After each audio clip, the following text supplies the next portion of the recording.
Hello बच्चों, so let's read the question. Using differentials, find the approximate value of following log 10 10.1 log 10.1 base 10, it being given that log e base 10 is equals to 0.4343. इसमें basically हमें log 10.1 base 10 की value निकालनी है, log e base 10 का value दिया हुआ है। ठीक है, तो सबसे पहले देख लेते हैं इस क्वेश्चन में क्या की कॉन्सेप्ट लगेगा। सो देख लेते हैं की कॉन्सेप्ट। ठीक है, सो की कॉन्सेप्ट जो इसमें लगेगा, सबसे पहला तो dy by D X is equals to delta Y by delta X लगेगा। एक और लगेगा, अगर आपको कहीं पे log b बेस a दिया हो तो इसको हम log b divide by log a लिख सकते हैं, इज बेस e करके, या फिर कोई भी बेस लगा सकते हैं, और इज इक्वल्स टू इसी को हम 1/log a बेस b भी लिख सकते हैं। ठीक है, अब देखते हैं इस क्वेश्चन में क्या। इस तरह क्वेश्चन में सबसे पहले हम एक फंक्शन एज्यूम करते हैं, तो इस तरह से हम क्या कर लेते हैं, यहाँ से हम लोग एक फंक्शन एज्यूम करते हैं, let F X is equals to log x base 10। ठीक है, मतलब ऐसा ही एक फंक्शन हमें एज्यूम करना होता है। देन अब हम x की जगह वैल्यू पुट करेंगे।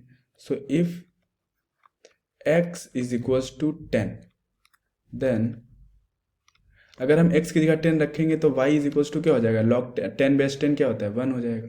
ठीक है, वो हो जाएगा 1, सेम बेस में वैल्यू 1 होती है। ठीक है, तो y इज इक्वल्स टू 1 आ गया। अब आगे हमें क्या करना है, अब हमें आगे करना है यहाँ पर डेल्टा x का वैल्यू निकालना है। ठीक है, सो कैपिटल X का वैल्यू लिखते हैं सबसे पहले यहाँ पर। ठीक है, यहाँ पर हम capital X is equals to होता है small x plus delta x।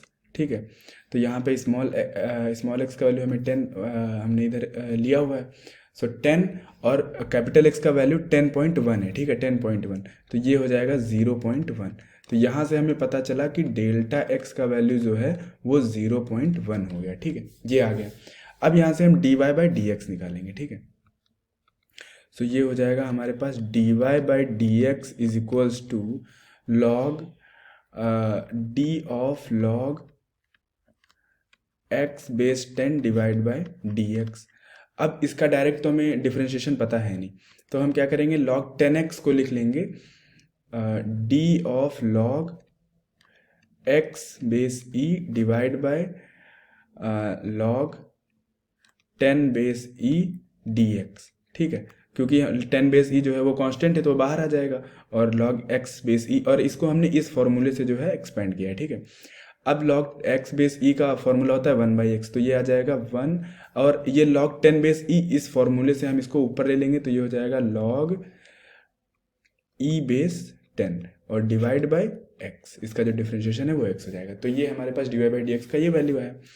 अब यहाँ से हम क्या करेंगे, यहाँ से हम dy बाई डी एक्स को लिख सकते हैं delta y by delta x is equals to, ये हो जाएगा log 10 बेस e का वैल्यू 0.4343 रख देंगे, और डिवाइड बाई हो जाएगा x का वैल्यू हम यहाँ पर रख देंगे 10। ठीक है, ये डिवाइड बाई 10 हो गया। अब यहाँ से हम डेल्टा x का वैल्यू रख के डेल्टा y का वैल्यू निकालेंगे। तो delta y is equals to delta x का वैल्यू 0.1 है, तो इसको मल्टीप्लाई करेंगे ऊपर, सो ये हो जाएगा 0.1 इंटू 0.4343 और डिवाइड बाय हो गया हमारे पास 10।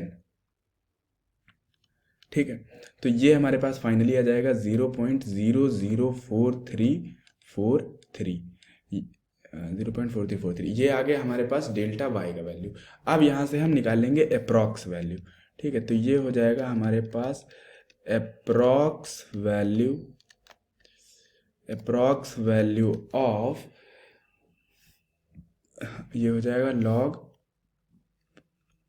10.1 बेस 10 इज इक्वल्स टू हो जाएगा y प्लस डेल्टा वाई, और यहाँ से हमारे पास y का वैल्यू 1 हमें पता है, तो ये हो जाएगा 1 प्लस 0.00443, तो इसका जो फाइनल वैल्यू आ जाएगा तो आ जाएगा 1.0044343, यही इसका जो है फाइनल वैल्यू हो जाएगा। So I hope you will understand it. Thank you, best of luck.